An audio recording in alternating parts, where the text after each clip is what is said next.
Hi, it's Rosalind and it's Monday here. Keeping it real, it's my day. As you can tell, I've been to have my workout and I'm at home after a busy weekend, usually doing children's ministry and family life. I find Mondays that I'm around the house working out and catching up, usually with laundry and domestics as we speak. I've got the oven cooking dinner as well. But I was thinking about you and about all those people who do children's ministry.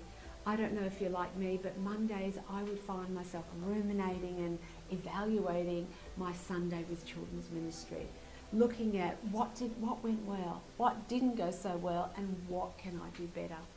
They're great questions to ask, and sometimes, we have to face some hard realities like me of, well, I blew it. Sometimes I was impatient with a child and I didn't respond well.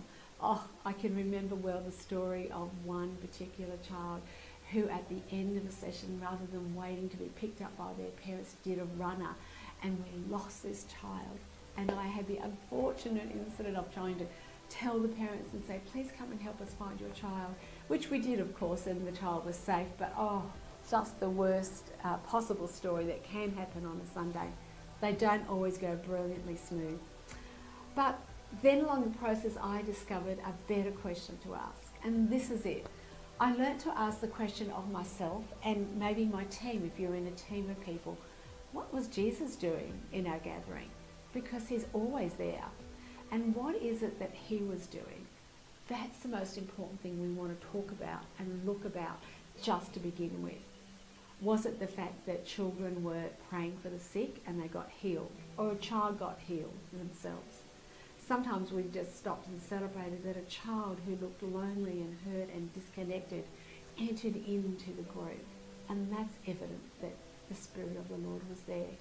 Sometimes we've celebrated the fact that children have had visions and dreams, and that's great because we want to celebrate that. And I found that when I stop and ask myself that question, what is Jesus doing in the room? It's the most important thing. It makes me stop and be thankful for what he's doing.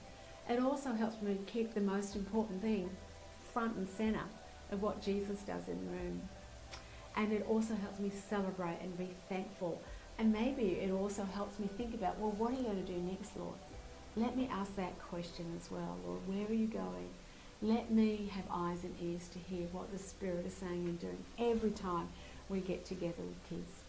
So wherever your Monday is after you've done children's ministry, I hope you're not being too hard and critical on yourself or others, but actually stopping to celebrate the things that Jesus is doing in your midst. Hope this helps. Bye.